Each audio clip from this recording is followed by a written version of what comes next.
Alright, ayaw ma-off. Okay. Anyway, mga nabudol, mga palangga, how are you doing? Okay, Doc. Ayan, sige, nakabalik na tayo. Akala ko di na matatapos yung nabudol. Nabudol talaga tayo, mga kababayan. So ngayon, ang pag-uusapan natin, syempre, ang walang kamatayang paggigipit ng mga bangag. Alright, martial law na nga ba sa Pilipinas? Yes, undeclared martial law, mga vloggers at taong bayan gugurgurin. Bakit natin nasabi yan, mga palangga? Dahil kahapon dyan sa Pilipinas ay nag-privilege speech pa itong si Barbers.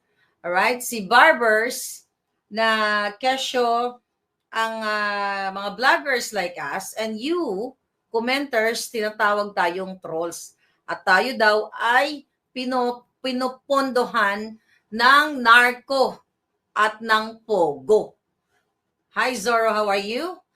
Ang question, magpakita ka, Barbers, kung pinupondohan kami ng pogo. Magpakita ka kung sino ang tunay na may trolls at kung sino ang tunay na may bayarang vloggers.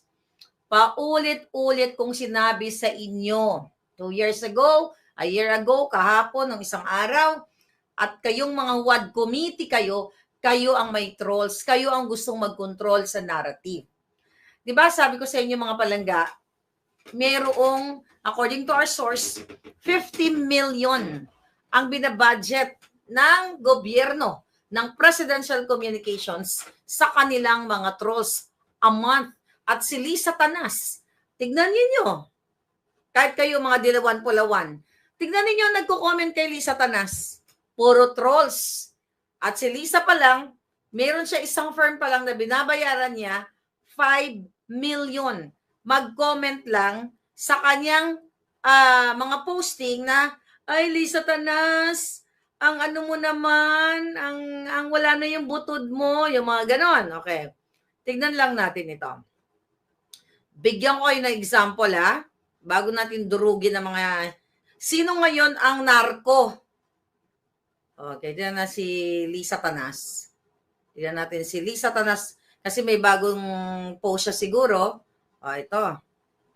One day, meron siyang love gala for the benefit of various advocating HIV awareness. Kumusta naman yung jampon mo? Yayakapin na ba ni Aida? Tignan natin. Thank you for raising awareness. Tignan mo. Yan yung mga nagko-comment sa kanya. Alright. Tignan natin kung sino ang mga nagko-comment dito. Hindi, dapat yung sa butod niya. Yung ano niya, yung edited niya ba? Tignan mo, ito pa lang ito pa lang yung itsura ni Lisa Tanas niya, pinakita natin. Ito pa lang, may troll na siya ayan. Yan pa lang, mayroon na siyang photo editor para tapyasin ang kanyang tiyan. Ba't hindi tayo yan? Pupunta tayo dito sa kanyang comment. Sabi dito, sabi nung Ethan. Okay, tignan natin itong nag-comment sa kanya. Tignan mo, Barbers. Ang sabi nito ni Anisha Chin, this Christmas reminds us what truly matters. Pumunta kayo kay Lisa Tanas. Yan ang mga troll ni Lisa. 10 likes, 145 followers na mga what? Na mga trolls. Ayan, mga foreigner ang nagko-comment kay Lisa Tanas. Ayan, yung Mika na yun, like ko nakikita yan. At pinagbablock ko na yun doon sa isa kanto. Now what, mga kababayan? Sinasabi ni Barbers na kailangan imbestigahan ang mga trolls daw, kayong mga taong bayan, kasi nag-create daw tayo ng kaguluhan, confusion, at pagsisindak sa taong bayan. Parang ganun, of fear. Nagdudulot ng fear o pananakot sa mga tao. Ngayon, minamanipula daw natin ang narrative. Kasama na daw yung mga QUAD committee nila dyan sa Congress na na sila daw ay minamalay natin o malicious daw ito. Ang sinasabi niya dito, ng freedom of speech daw, mga kababayan, ay hindi dapat abusuhin. Tama naman siya. Okay? At sinasabi ni Barbers dito na ang freedom of speech is not absolute. Tama, hindi nga absolute. mga kababayan, pero ang tanong natin, di ba? Ang batas sa kalayaan ng magpahayag, expression ng feelings, ng grievances, and even peaceful assembly, di ba? Ito ang gustong yurakan. Hindi paninirang puri, barbers, aliwanag kayo kung saan nyo pinagkukuha yung pinambibili nyo ng Hermes, lahat ng luxury cars, luxury brand, yung kaputahan ninyong pagnanakaw ninyong lahat ng mga kawatan kayo. Di ba kayo kawatan? Magpaliwanag kayo. Paninirang buri ba ang pagsasabi ng taong bayan na bakit ang ginagawa nyo dyan sa Huwad Committee ay mag-contempt at mag-iimbestiga, sabi nga ni PRRD, hindi naman kayo investigator. Katulad nung pagsupla ni PRRD kay Brosas o sa mga makakaliwang grupo. Ngayon mga kababayan, sabi nga, martial na sa Pilipinas. Undeclared nga lang. Right? Ang pagsasabi ng pagnanakaw nila, mga palangga, ang pagsasabi ng involvement nila, ang pagsasabi na kidnapper si Lisa, hindi yan paninirang puri. Dahil totoong may kinidnap siyang batang dalawa. Ang pagsasabing smuggler si Marcos Jr. at mafia ang gobyerno, hindi yan paninirang puri. Dahil ang kanilang inappoint na special envoy to China na si Michael Ma, walang publication na inappoint, pero ini-enjoy ang diplomatic privilege. Paninirang puri ba yan? Public interest yan na dapat yan ang iimbestigahan ninyo. Mga julul kayo. Tapos ngayon gusto nyong paimbestigahan ang mga vloggers at sasabihin nyo, pagbibintangan nyo kami, even mga taong bayan, na kami ay narco-funded. Kita ka. Magpakita ka ng isang deposito or whatever evidence na yung mga vloggers na yan, particularly yung nagsasalita patungkol sa inang bayan, dahil sa pagmamahal sa inang bayan, na tinutuligsa ang bangag na presidente. Wala kang makikitang nagbinayaran ng narko yan. Pero yung mga troll ni Lisa Tanas, ni Bangag Jr., nagmi-meeting yan every week. At binabayaran sila ng cash. Alright? According to our source, 50 million ang budget niyan. Bakit hindi mo pa imbestigahan yan? Diyan na lang. Bakit hindi mo pa imbestigahan ang mga trolls na nagko-comment kay Lisa Tanas at kay Bangag? Kung talagang kayo ay para sa taong bayan, kung kayo ay sumusunod sa batas, ginagamit nyo ang batas, mga buwaka ng ina ninyo, ha? Para patahimikin, supilin kami. Yan ang katotohanan, mga palangga. Kasi nagpapahayag tayo ng mga katiwalian nila eh. Di ba? Kaya ganun ang kanila ngayong gagawin, undeclared martial law. What do you call it? Isapina tayo lahat. Di ba?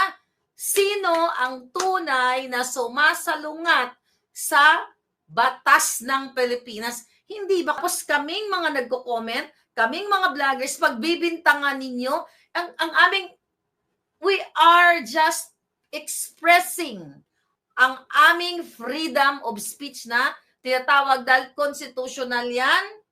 Okay? Mapa Pilipinas man, First Amendment here in the States. Kaya nga, di ba? Yan ang nilalaban ko dito. 4 na kaso ni Lisa Tanas, proxy cases, 1 dismissed. At ang aking, ang nilaban ng mga abogado ko yan, I am just what? Expressing, practicing my constitutional right. Di ba?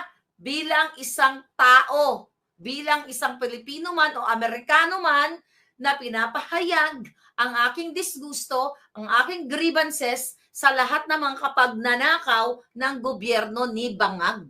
Inimbento ko ba na si Lisa Tanas ay magnanakaw, na si Robles ay nagpapanalo ng loto? Inimbento ko ba yan? Kung inimbento mo yan o naggawa-gawa ka ng story, yan ay malisyoso. Yan ang tinatawag na ginawa mo with actual malice. Kasi yan lagi sinasabi nyo eh. Pero ang pagpapahayag na Sangkot kayo lahat sa katiwalian. Gusto nyo kaming patahimikin? Nakita nyo yan, mga kababayan? Paulit-ulit na lang, tapos sila pa ang may ganang magpa-imbestiga. Kayo ang bumabali sa batas. Mga kababayan, eto na nga lang yung boses natin eh. Eto na nga lang, paulit-ulit yan. Ito yung kapangyarihan ng bayan, kasi constitutional yan, na kailangan dinggin ang ating mga hinaing at dapat aksyonan. Ano ba ang hinaing namin? Barang sabi ng Pilipino, huwag kayong magnakaw ng magnakaw, huwag kayong bumili ng Hermes, huwag kayong bumili ng Rolex na galing sa kaba ng bayan. With actual malis ba yan? Yan ba ay pagkokontrol sa naratibo ng sambayanan? Harap-harapan? Putragis kayo? Buwaka ng Genemesyo, harap-harapan yung hinahalay ang kaba ng bayan? Yun na lang ang pamamaraan ng Pilipino sa kanyang galit puot sa inyong pangangamkam, sa inyong pagnanakaw.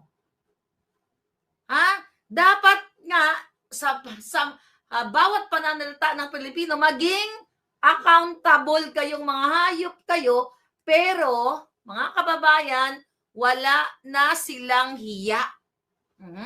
Walang hiya itong mga inayupak na to, mapa-presidente, lahat yan sa Office of the President, dyan sa opisina ng Senado, Kongreso, LGU, lahat ng departamentong mga kawatan, yung mga sangkot ng kawatan. Kung kayo mismo sumusunod sa batas, mga inayupak kayo, sangkot kayo sa katiwalian, immoral, wala na nga kayong moral, dahil immoral kayo, di ba? Wala kayong kredibilidad. Mga kababayan, papayagan nyo bang patatahimikin na lang tayo? Dahil tayo nag-express ng ating galayan, papabayaan nyo na lang ba? Talagang nakakarimarim na nangyayari sa atin sa Pilipinas.